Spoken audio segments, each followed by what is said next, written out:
ہم اپنے قرآن سیریز کے اندر اپنے یوٹیوب چینل گمنام ہسٹوریکل فیکٹ میں آپ کو قرآن کے تمام پاروں میں دیے گئے اللہ رب العزت کے احکامات کی روشنی میں اللہ رب العزت کی وہ تمام احکامات پڑھنے، سمجھنے اور آپ کو بتانے کی کوشش کر رہے ہیں۔ جی ہاں، ہمارے ہاں بدقسمتی سمجھیے یا کچھ اور، ہم قرآن ترتیل سے پڑھنا تو بچپن سے جانتے ہیں یا ہمیں بچپن سے پڑھایا جاتا ہے، لیکن ہمیں قرآن کو سمجھنے کے لیے یا سمجھانے کے لیے جو ہے ہم ایک دوسرے پر زور نہیں دیتے یا ہم کوشش نہیں کرتے۔ ہم بڑے بڑے ڈاکٹر یا انجینئر بننا تو بڑے شوق سے بن جاتے ہیں، لیکن ہم قرآن کو سمجھنے کی کوشش نہیں کرتے۔ آئیے ہم اپنے قرآن سیریز کے اندر آپ کو قرآن کے آج چوتھے پارے کا مختصر جائزہ پیش کریں گے کہ اللہ رب العزت کا اس چوتھے پارے کے اندر کیا کیا احکامات ہیں، اور چوتھا پارا جو ہے وہ کیا کیا ہمیں ارشادات جو ہے وہ ہمیں دیتا ہے۔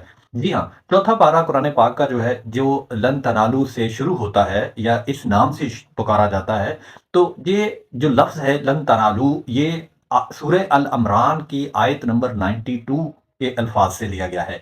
اس صورت کے اندر، اس پارے کے اندر، اصل آپ کو یوں کہہ لیں کہ اللہ کی راہ میں خرچ کرنے کی فضیلت بتائی گئی ہے، غزوہ احد پر بات کی گئی ہے، اور اہل کتاب کے رویوں پر بات کی گئی ہے، اسلامی اصول پر روشنی ڈالی گئی ہے۔ اگر آپ قرآن کریم کا چوتھا پارہ پڑھتے ہیں اور آپ اس میں چند ایک موضوعات جو تلاش کرتے ہیں یا ہم نے جو تلاش کیے ہیں وہ یہ ہیں، اگرچہ قرآن کا ہر لفظ ایک بڑا گہرا مطلب رکھتا ہے، لیکن چند ایک جو احکامات یا چند ایک موضوعات جو ہیں وہ ہم آپ کی نظر کرتے ہیں، کرنے کی کوشش کرتے ہیں۔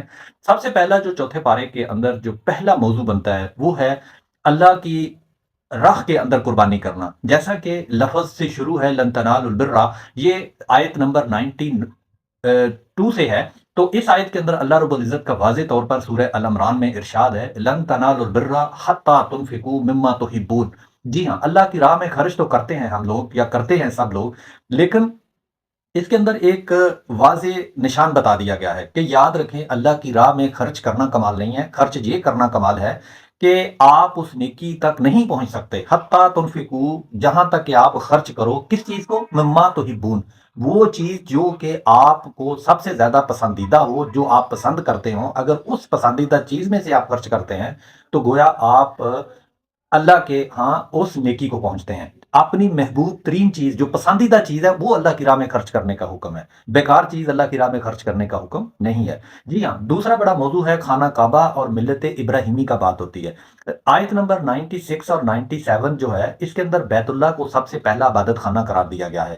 پھر حج کی فرضیت اور فضیلت پر بات کی جاتی ہے، اس آیت کے اندر بڑا واضح طور پر آپ کو پتہ چلتا ہے۔ تیسرا جو اس پر موضوع جو چوتھے پارے قرآن پاک میں آتے ہیں، اس کے اندر جو ہے وہ تیسرا بڑا موضوع بنتا ہے اتحاد سے رہنا اور فرقہ واریت سے بچنا، جو کہ آج کل ہمارے معاشرے کے اندر اس کی اشد ضرورت بھی ہے۔ جی ہاں، ہمیشہ انسان جو ہے وہ فرقہ یا فرقہ واریت میں بٹا رہتا ہے، یہ خاص کر جو اہل علم لوگ ہیں وہ فرقوں میں بانٹ کر ہمیں جو ہے ہم پر تسلط کرتے رہتے ہیں۔ تو اس طریقے سے اللہ رب العزت نے قرآن کریم کی سورہ العمران کے آیت نمبر 103 سے 105 اگر پڑھ کے دیکھیں تو آپ کو پتہ چلتا ہے فرقہ واریت سے سختی سے منع کیا گیا ہے۔ کیا فرمایا؟ اللہ کا فرمان ہے وَاعْتَصِمُوا بِحَبْلِ اللَّهِ جَمِيعًا وَلَا تَفَرَّقُوا۔ جی ہاں، اللہ کی رسی کو مضبوطی سے پکڑ لو اور تفرقہ بازی میں مت جاؤ، یہ ہے حکم۔ جبکہ ہمارے ہاں معاشرہ کے اندر جو اہل علم وہ تفرقہ بازی میں پہلے ڈالتا ہے، باقی باتیں بعد میں کرتا ہے۔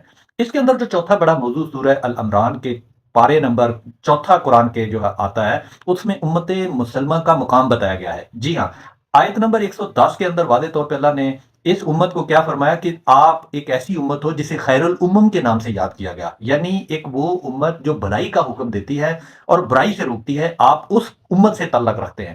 اس طریقے سے پانچواں جو بڑا اس کے اندر ٹاپک آتا ہے وہ ہے غزوہ احد۔ جی ہاں، آیت نمبر 121 سے 129، یہ 121 سے 129 تک جو آیات ہیں، اس کے اندر جنگ کے اندر جو وقتی شکست ہوتی ہے مسلمانوں کو، اس پر بات کی گئی ہے۔ پھر ساتھ میں یہ بھی بتایا کہ اگر شکست بھی ہو گیا لیکن پھر بھی آپ کو صبر کی تلقین کی گئی ہے۔ پھر نبی اکرم صلی اللہ علیہ وسلم کی اطاعت کا درجہ بتایا گیا ہے کہ اگر آپ اللہ کے نبی کی اطاعت میں رہتے ہیں تو پھر کیا ہوتا ہے۔ اس کے بعد جو چھٹا بڑا سبق اس میں جو موضوع بنتا ہے یا چوتھے پارے کے اندر جو ملتا ہے وہ ہے صبر، استقامت اور اللہ پر بھروسہ کرنا۔ جی ہاں، جو آیت نمبر 200 ہے، اس کے اندر اگر آپ پڑھ کے دیکھیں تو اللہ رب العزت نے واضح طور پر ارشاد فرمایا کہ صبر اور استقامت، اللہ پہ بھروسہ نہیں چھوڑنا چاہیے۔